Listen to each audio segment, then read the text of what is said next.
Welcome to Ferment Radio, a podcast series on bacterial and social fermentation. Fermentation can incite social action, spark creativity, and bring surprising new tastes to our lives. My name is Aga Pokrywka, and I invite you to join us in a conversation on living interconnectivities, from macro to micro, from societal to cellular, and from global to personal. This is a meditation for microbes. It is an attempt to speak directly to microbial partners inside human bodies.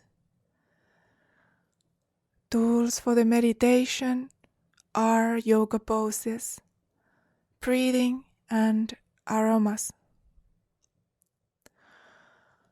This meditation, inspired by microbes themselves, will invite bodies to give attention to non-human within, or even embody a perspective where non-human and human muddle and mingle. Bodies and muddle and mingle. Connect with small non-humans within. That was the beginning of the Microbial Meditation, an instructional audio by Riina Hannula that guides you through selected movements from yin and hatha yoga to stimulate the vagus nerve. You will hear it every now and then throughout this episode.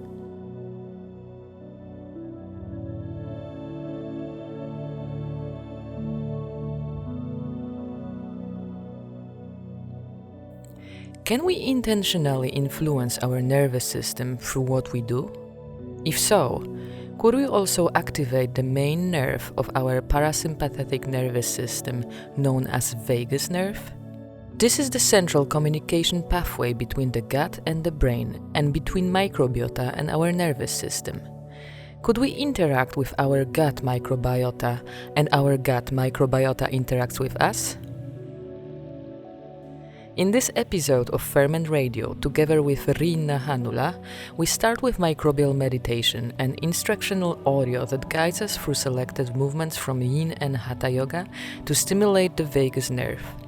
With this meditation, we wonder if it is possible to embody scientific facts and if our well-being involves the well-being of our microscopic companions as well. Riina Hannula, an artist and doctoral student in sociology and the Center for the Social Study of Microbes at University of Helsinki, studies humans as holobionts from a gut-brain axis point of view and looks into how microbes think, feel, and behave with humans. Now let's get back to our meditation. Vagus is the largest nerve of the parasympathetic nervous system, which is thought to be outside of human command. The wisdom of the gut arrives to our brain to handle through this nerve, wandering through brain, heart, and stomach. Vagus nerve sends messages of your perception to your microbes and is the most important actor to communicate between brain and microbiota. Se resonoi. To balance vagus is to balance the whole symphony. Vagus nerve, it has so many functions because it's connecting all of the visceral organs, and especially the gut and the brain. But the microbial wisdom that is somehow can be signaled through this nerve is my main focus. And then of course because I'm, for example, following #VagusNerve in Instagram and gaining a lot of info. This is the best. I'm actually now thinking, latest thought is that I would like to make one this kind of more media studies based article about vagus nerve, just like analyzing the discourse that happens like in this very popularized context. Oh wow! And so what is hiding behind the vagus nerve hashtag? What is the main trend you think on Instagram regarding that? It's the self-help and health enhancement tool, Okay. In good and bad, because sometimes it's just like this kind of biopower, just colonializing everything we can, somehow in order to gain better health and like optimizing our bodies, But then the other thing is also that if you have like it's also really much in like when you're trying to heal yourself from traumas, you can use that. That's one of the like largest discourse, like how to, by activating your vagus nerve, you can heal from your trauma, because it's like nervous system regulation. And vagus nerve is like when it's active, then you are in this so-called rest and digest mode. And when you are in the sympathetic nervous system, then you are in a flight or fight mode. So it's like anxious mode for stressed people somehow, and that's why it's like very like interesting to people maybe who are experiencing anxiety and stuff like that in the stressed environments, that they can find these kind of little methods to activate the good part of your nervous system somehow. What about meditation or yoga? Like how did it come to this context and your interest in the vagus nerve? It came like because one of the things that it's studied, and this is really funny part of it, because there is like this really neuroscientific strain of vagus nerve studies, but then there is also like polyvagal theory, which is kind of like not so, in the scientific community, it's not like totally celebrated, It's still a little bit vague. But this theory has been really influential with all these self-help people. So you don't really know where are the claims coming from anymore, because facts always tend to have this thing that you have some science and you have the lay public that it's using that, and then you have this and this and this knowledge production things, and they all are mixed. And since I'm sociologist, I don't think that I am supposed to gain like objective knowledge on vagus nerve as a medical object, but about the social context, So it's all the time a little bit different, and I have to like all the time make sure that everybody understands that I'm not a health expert and I'm not producing health facts, or medical facts at all, but I'm like interested of how this kind of science is changing the perception of our bodies, and maybe what possibilities there open to understand the multi-species existence, like this human microbial consortium thing, And that's my focus with this, everything that I learned about vagus nerve. And that's not very strong, narrative at the moment, because usually vagus nerve is just discussed that deep breathing will activate your vagus nerve, and it's like usually not so much about microbes. And exactly. I thought like this is kind of a tricky part, right? Because even if you somehow work or try to impact how your vagus nerve works, then to even like try to understand, is it because of the well-being of the microbes or, anything else? It's like, it's always so complex. And I think that maybe it's also this paradigm of science, which tends to be sometimes quite simplistic, like, hey, this is the reason for that, rather than see it as a crossbred of different influences, right? Yeah.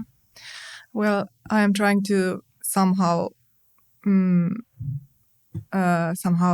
limit my research in a way that I will talk with the scientists who are actually studying the gut-brain connection, and the microbes with the vagus nerve. Because otherwise it will just go to all these health aspects, and they are interesting, but they are not my main thing. in vagus nerve. But yeah, in microbial meditation, we are interested in vagus nerve to gain understanding and think with microbes. And that's like what I try to address throughout the microbial meditation audio itself somehow. So how microbial meditation works? There is these movements because I think that we think differently when we move, and then the thinking is more like thinking, feeling. So there is movements, and there is breathing, and there is soundscape, and there is kind of post-human and new materialist theory a little bit, but not too difficult way. So I think that most people wouldn't feel that it's like too like theoretical or something like that. But just I think the main point is instead of me going, for example, to the field with yoga people and interview them, I want to create this world that is the field, that is the platform for thinking with microbes, and embody somehow these scientific facts or claims and think with them, negotiate somehow that what is it when there is new facts coming, informing us that this is, hey, how your body is working. And okay, what then? Do you just pour them in, and is that it, I think not, because there is always, you have to imagine what it means and experience what it means. And then the perception is changing, It's not, that's the little spot where I'm working, in between the, our embodied experience and the facts that are all the time like negotiating what we are or how do we understand. And yeah, especially when there is like non-human agents involved, I think there is a lot of, if not imagination, then just like you have to picture that somehow in all of your senses somehow. What does it mean to be this kind of human microbial consortium? As there are plenty of microbial cells inside human body, they affect on what we want to eat, what we want to do, who we want to be with, what attracts us in general. Whose desire is your desire? Let us be in terms with our germs. So basically, I'll just think out loud because I want to understand it well, or I want to feel it well. I don't know. Yeah. So if there is this vagus nerve, which is kind of a brain-gut connection, and then where the microbes are there exactly? I'm sorry, I'm totally green about it. So we have the microbiota in the gut, right? And if our vagus nerve is in a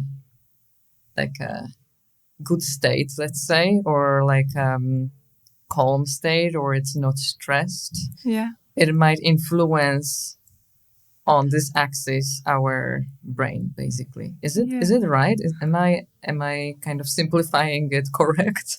No, yeah, I think it was correct. One of the things in its mechanisms is this, that it's bi-directional, like it goes both ways. So I don't know if it's simplification, but this is how it's addressed, that it's bi-directional. And so microbes inform brain and brain inform the gut. And, 30% these kind of motor fibers and then the other percent something else fibers, and this doesn't so much tell me anything because it's these kind of statistics that I don't feel that help me to somehow embody that. Yeah, sure. And for me, it's more interesting to think that how everything happens in more like in a composition, in assemblies, like network, as a network of, not just brain and gut, but also the other organs like lungs and the heart it goes through all of them. And then also I think what I've understood is that also you can influence the whole system by deep breathing, for example, because then the whole vagus nerve is like, when it's active, then it is going to say to the brain that, okay, now we can chill, and then the brain goes and says to the gut that, yeah, we can chill here also. And one of the speculative approaches is that does microbes signal more efficiently to our brains and other intestines when it's active? And, so if it is so that if we take care of the functions of the vagus nerve, are we taking care of the microbes also better? Mm-hmm. And this is also like, am I now simplifying too much? And is it ever that simple anyway? But I would like to think, of course, that, well-being is well-being of everything. And why microbes are so interesting to me is that they connect us to the whole environments, and environmental issues are really dear to me. So that's why I'm thinking like, what's inside of us that is environment, ecologies within ecologies, like Salla Sariola, my supervisor, always says. And so bi-directional, but maybe more like an orchestra, of things. And I would like to think that microbes can, inform our brains better when we take care of the nerve or something. But that's also maybe something that I will find out more about all the time, because I'm reading more all the time about vagus nerve, and also experiencing myself and listening to other people, my lay experts. And so, this is exactly what I wanted to ask. So what is the experience you just mentioned? I'm experiencing it myself. What are the experiences of, if of course you would like to tell us about that, what could be those experiences? Well, I think that they are like part of my maybe some sort of everyday life nowadays already. Like I've always been like a body sensitive person. And now that I learn about all these tricks that you can activate vagus nerve, I'm actually finding out that, hey, I've always done that. I always tap myself, or I always caress my arm, even to the degree that some of my friends are like, why are you caressing yourself, all the time, or something like that. And then also like, I think that I may have like some IBS symptoms, but I don't think it's like a symptom, but it's just like sensitivity of my gut nerves and synaptic gut place, that whenever I have been sleeping bad, or, being nervous about something, or eating wrong stuff, having emotional stress or something, my stomach is making a sound, and I can feel it in the whole nervous system also. And now that I'm starting to understand that it's actually the nervous system, I'm like more aware of that, and more sensitive, and more like helpful to my microbes and my body, maybe, because like these kind of things that are like, this is the, the area of self-help of the vagus nerve for me also, and the area of autoethnographic experience, which I'm not sure I will include in my study or not.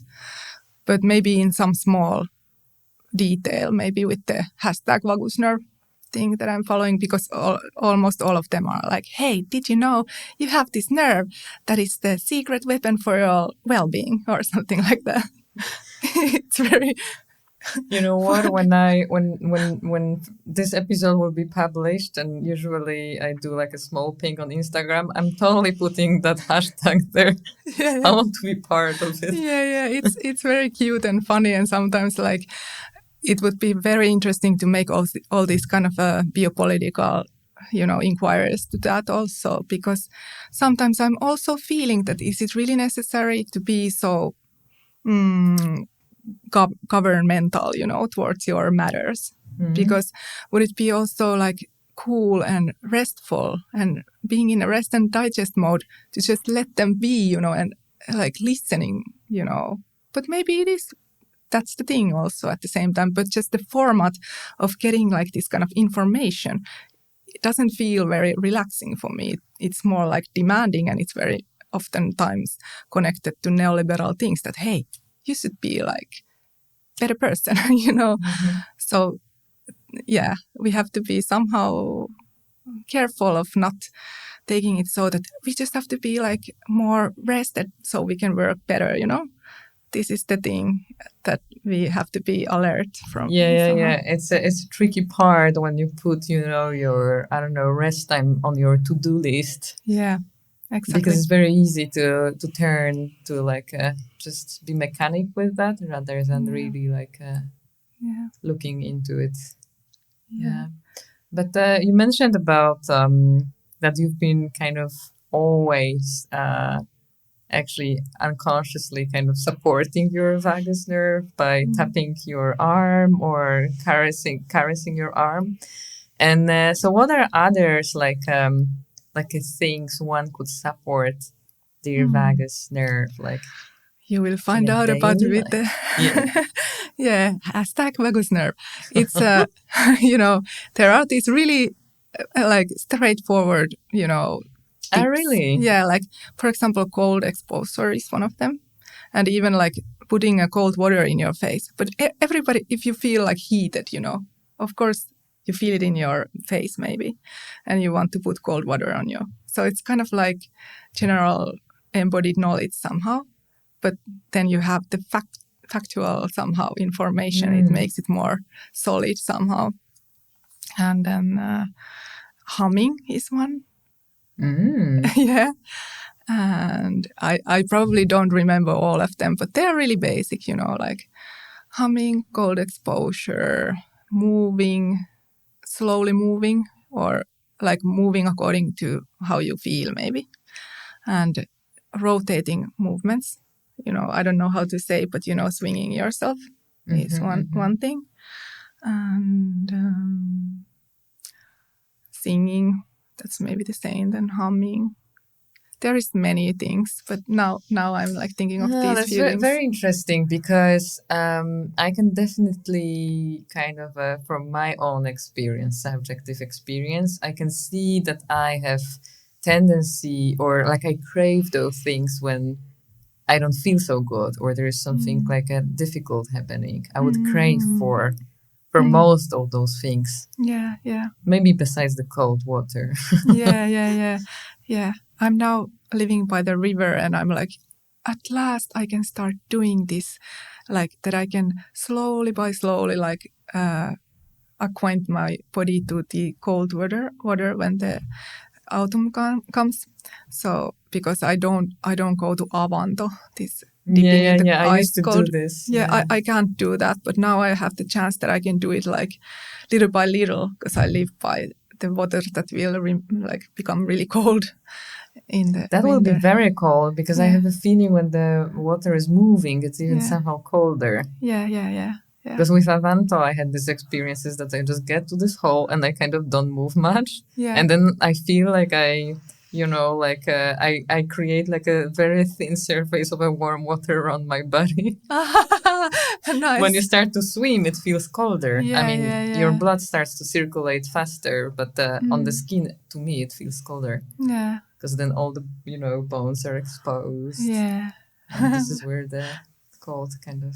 this is how I experience it. Yeah, that's funny image, that you create this layer of warm water around you. Yeah. I like the idea. I will try to use that when I go.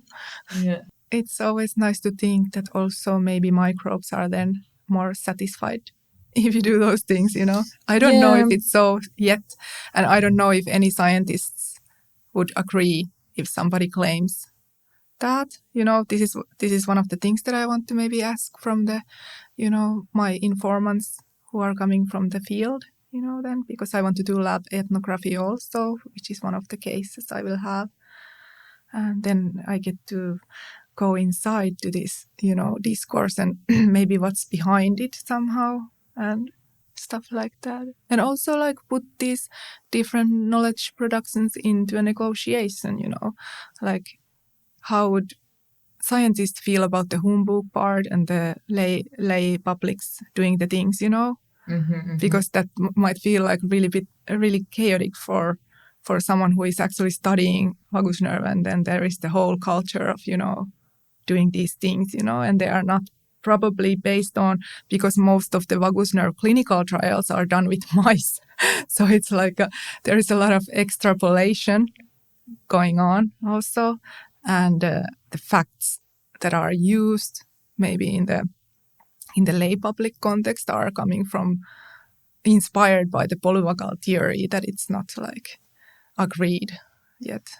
So it's a tricky mess. I totally feel it, because the question would be, if we feel good or we feel bad, does it mean that microbes or our microbiome feels the same? Yeah, because some of them are dying because of that, probably. So it's a tricky question. It's not like so straightforward that there is bad and good microbes. So, exactly. So that's also making it more messy. All kind of sources announce us the importance of our microbiota and the function of vagus nerve. We arrive to understand them with scientific notions, through language and equipments, through data and illustrations, microscopic images. Let us not forget to feel. What I find very interesting in what you describe is that so there are particular scientific facts which are objective, but then can we experience it through the subjectivity of our own bodies? Yeah, I think that all the medical facts are going to be embodied when they are circulated enough time, somehow. Like there was time when we didn't know that we have like intestines or something, I don't know, but now it's like we know all the time that we have a liver and, we have guts, it's more explicit for us. And that's part of our experience, that I have a pain in my, I don't know, somewhere here, and then you can locate what's the organ, you can Google, hey, which side the liver is or something, I don't know, and so I think it's just a matter of time when this kind of organ, vagus nerve, that it's relatively new, at least in a popular context, but now booming and hyped, that it is going to be like general knowledge and changing the perceptions of our body. And what then, like what kind of narrative do we offer for this nerve? Is it a chance to understand us more as holobionts? Bodies imagining the multiplicity of others around us, some finding their way in the landscapes of human bodies. Bodies, imagine earth, the soil. Imagine abundant compost, colonies inside. Aren't you craving to approach these surroundings? Favorable biota of the forests.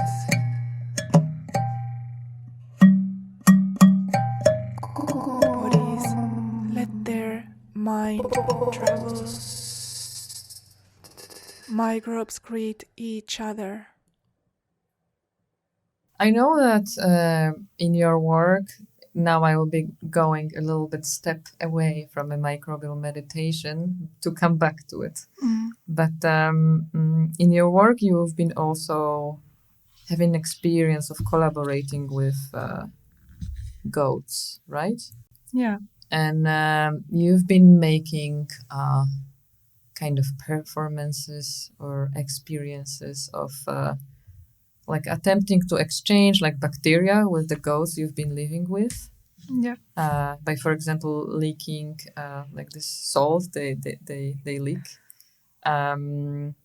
In order to, and now I'm recapping your work, so please tell me if I am saying if I understood it wrongly. So by kind of exposing yourself as a human to microbiota or microbes, which could be goats microbes, that some sorts of empathy or connection could be developed. But maybe empathy is the word. Yeah, or maybe I usually use sympathy because, and in the context where I'm using it is coming from this idea that sympathy is kind of like symbiosis. They start with the same, where like sym means together in Latin. And I like the word sympathy in a very new materialist context where, for example, Brian Matsumi in their book, What Animals Teach Us About Politics, is describing that sympathy is like non-human affect somehow, that it's not like, because they claim that it's empathy. Empathy is something human, human feeling. But sympathy is, you can have it towards a color. Right. Or intensity. This kind of new material is thinking that everything is not just about feelings, but it's about that you can really relate. And I really practice that, with non-human things, and they don't have to be living, or I don't somehow categorize in this is the really living, and this is a little bit less animated, and this is not animated. I don't have these categories. So of course, I want to like put a lot of sympathy towards sentient beings. And that's a different conversation.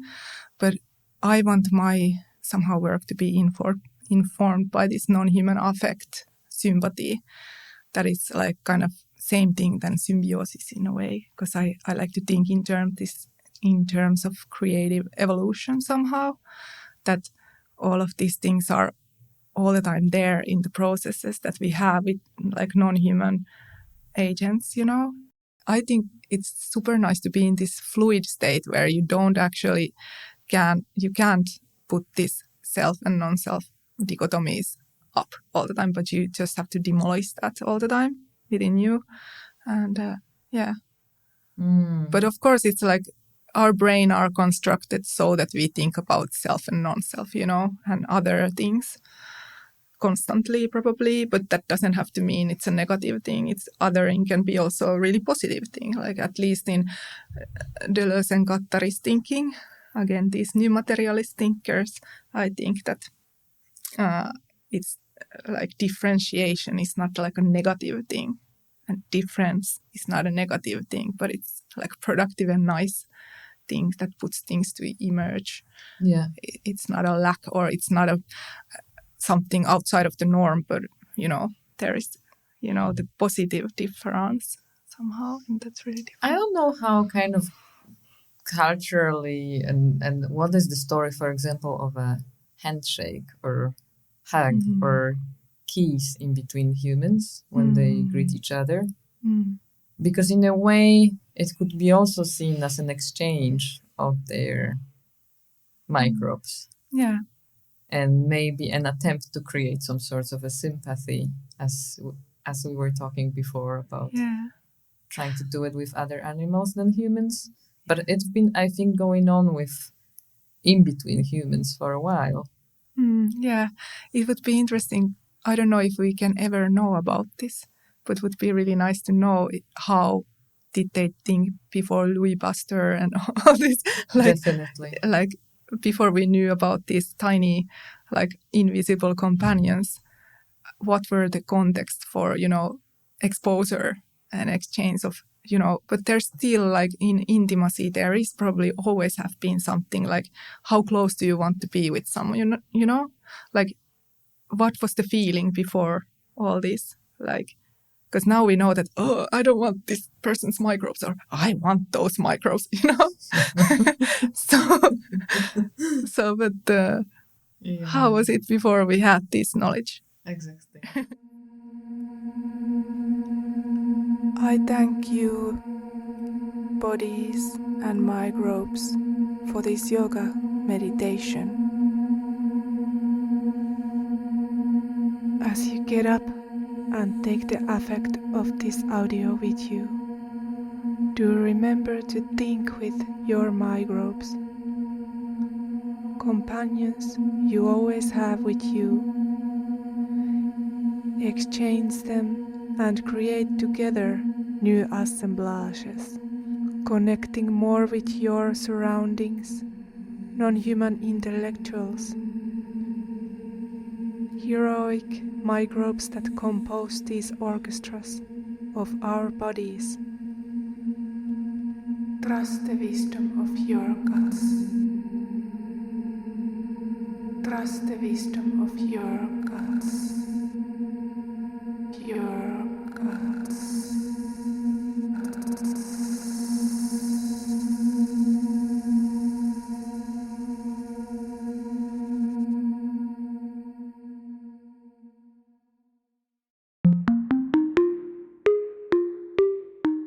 Trust your gut.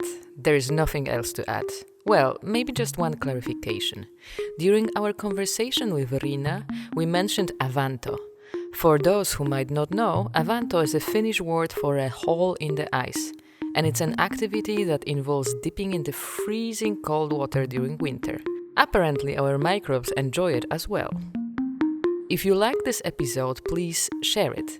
If you would like to know more about the show, listen to this episode again, or find previous episode, please go to fermentradio.com.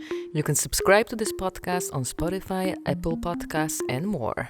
We would love to know what you thought of this conversation, hear your human microbial stories, and your suggestions for the future episodes. We are always looking forward to hearing from you at hello@fermentradio.com. You can also leave us an audio message by connecting to us on our Instagram. Ferment Radio is brought to you by Super Eclectic and is supported by Microbial Lives, Practices of New Human Microbial Cultures, a project at the center of the Social Study of Microbes. I'm very grateful for this support and most of all for all our amazing Ferment Radio listeners. Keep fermenting and stay tuned for the next episode of Ferment Radio.